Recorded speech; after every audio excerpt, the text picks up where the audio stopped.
दर्शकों नमस्कार, शक्ति मीडिया चैनल में स्वागत है। दोस्तों आज नगर पालिका कार्यालय में मैं हूं, जिसमें कि एक डूडा विभाग है। डूडा विभाग में मैं परियोजना अधिकारी के साथ में हूं। इस डूडा विभाग से आम पब्लिक को क्या सुविधाएं दी जाती हैं? इस विभाग के माध्यम से भारत सरकार की महत्वाकांक्षी योजना प्रधानमंत्री आवास योजना, और जिसके अंतर्गत लाभार्थियों को 2.5 लाख रुपए का पैसा दिया जाता है 3 किस्तों के माध्यम से। और इसके लिए अनिवार्य है कि उनके पास नगरीय क्षेत्र में ज़मीन होना अनिवार्य है, और ऐसे लाभार्थियों को 3 किस्तों में जमीन होना अनिवार्य है? 25 से 30 वर्ग मीटर के बीच में, 25 से 30 वर्ग मीटर के बीच में होना चाहिए। सर कैसे स्क्वायर फीट कैसे हो? स्क्वायर मीटर वो तो बाद में चेंज कर लीजिए, जैसे हो जाएगा फिर वो। इतनी कम से कम ज़मीन होनी चाहिए। हाँ। और इसके अलावा शहरी क्षेत्रों में जो रेहड़ी पटरी वाले व्यवसायी हैं उनको अपना रोजगार आगे बढ़ाने के लिए 10,000 रुपये का भी लोन दिया जाता है बैंकों के माध्यम से। और बाकी इसके अलावा हमारे यहाँ स्वयं सहायता समूह चलती हैं। स्वयं सहायता समूह की जो महिलाएं होती हैं वो अपने आय में वृद्धि के लिए अनेक कार्य करती हैं। जैसे अभी कुछ दिन पहले झंडा में काफ़ी उन्होंने झंडा बनाने का काम किया, और कोरोना काल में मास्क बनाया। वर्तमान समय में वो लोग अभी दिया बना रही है, मोमबत्ती वाली दिया बना रही है। उसके लिए पैसा उपलब्ध यहाँ से होता है? हाँ, तो उनको रिवॉल्विंग फंड दिया जाता है, 10,000 रुपये दिया जाता है। अच्छा। हाँ। फिर वो वापस लेते हैं कैसे? नहीं, वापस नहीं लेते। ना 10,000 उनको 10,000 दे देते हैं, उसमें से निकालती हैं, खर्च करती, जो लाभ होता है वो रख लेती, बाकी फिर उसी में वो जमा कर देती हैं। वो जो सर नई महिलाएं जुड़ना चाहेंगी उनको कैसे जोड़ते हैं? नहीं, जुड़ जाएंगे। हमारे यहाँ तमाम जो सामुदायिक आयोजक वगैरह जो काम करते हैं तो उनको जोड़ लेंगे योजना के अंतर्गत।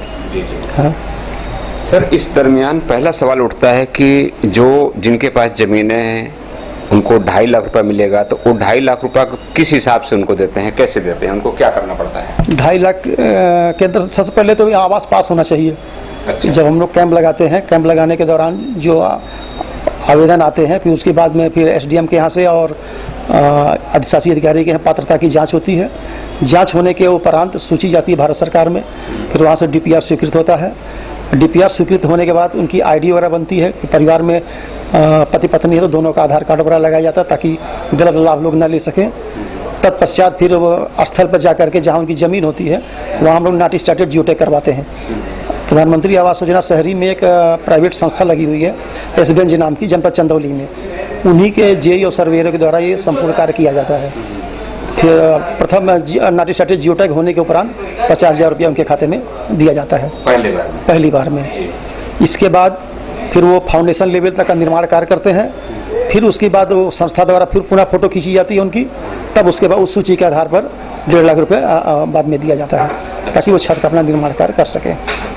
1.5 और ये 50 मतलब 2 लाख, और बाद में फिर 50 और दिया जाता है लास्ट। हाँ, लास्ट में जब पूरा कंप्लीट लेवल का हो जाता है, छत पड़ जाता है, तब उनको 50,000 रुपया और दिया जाता है। तो ये सर 2.5 लाख रुपए में कितना क्या रूम डिसाइड करते हैं? 2 कमरा लेटरिन बाथरूम होना चाहिए इसमें। हाँ, लेकिन अनिवार्य इसमें यह है कि लाभार्थी को स्वयं भी अपने कुछ पैसे लगाने चाहिए, तभी वो आवास पूर्ण हो पाता है पूरी तरीके से। दोस्तों, काशीराम आवास जो किया गया है, अगर जो सुनने में आ रहा है, जो लोग हमें बता पा रहे हैं कि जिनके पास अपनी मकान है, बिल्डिंग है, उनको भी आवंटित किया गया है, तो इसकी जांच प्रक्रिया पहले हुई थी?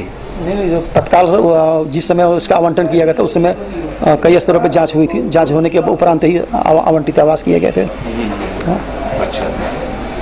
तो सर अभी जो लोग परेशान हैं, जिनकी ज़मीनें हैं नहीं मिल पा रही है, अभी एप्लीकेशन जमा हो रहा है, इसमें जो जिनके पास ज़मीनें हैं उनका क्या है? नहीं, वर्तमान में तो शासन के द्वारा जो नवसृजित निकाय हैं लोकल बॉडी, और जहां सीमा का विस्तार किया गया लोकल बॉडी का, उन्हीं का डीपीआर स्वीकृत किया जा रहा है। अच्छा। लेकिन अब आवासों के आवंटन में कई क्राइटेरिया निर्धारित किया गया है, जिसमें सबसे पहले विधवाओं को आवास दिया जाएगा, प्रधानमंत्री आवास, और दूसरे नंबर पर विकलांगों को, तीसरे नंबर पर थर्ड जेंडर जो होते हैं इनको दिया जाएगा, चौथे नंबर पर SC ST के लाभार्थियों को दिया जाएगा, और 5वें नंबर पर ऐसे लाभार्थी जिनके परिवार में माता पिता पति पत्नी भाई बहन में किसी ने कोई आवास ना लिया हो, ऐसे लाभार्थी जो होंगे उनको आवास दिया जाएगा। फिर 6ठे नंबर जो अन्य बचते हैं तब इनको दिया जाएगा, और वरीयता क्रम के हिसाब से आवास दिए जाएंगे। आवास भरने का कब तक चलेगा सर? वर्तमान में तो कोई आवास कोई फार्म नहीं भरा जा रहा। सर ये भी जो भी मेरे दर्शक देख रहे हैं, इस टूडा विभाग के माध्यम से तो जिनका जिनका भुगतान गया हुआ है वो जल्दी जल्दी अपना छत पूर्ण करा लें और भारत सरकार की जो महत्वाकांक्षी योजना है और जो सरकार की मंशा उनके अनुरूप काम करेंगे। धन्यवाद सर, शक्ति मीडिया चैनल से बात करने के लिए। दोस्तों, ये जिनके छत पड़ गए हैं वो जितने भी सुविधाएं हों अपना कुछ पैसा लगाएगा, उसको पूर्ण करके यहाँ से जो भी पैसा बचा हुआ है आके अपना पैसा उपलब्ध करा लें। हाँ, हो जाएगा। की जांच करने वाली है जी जी।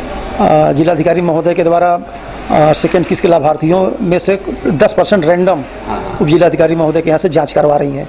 जांच सूची आने के बाद तुरंत उनका भुगतान कर दिया जाएगा।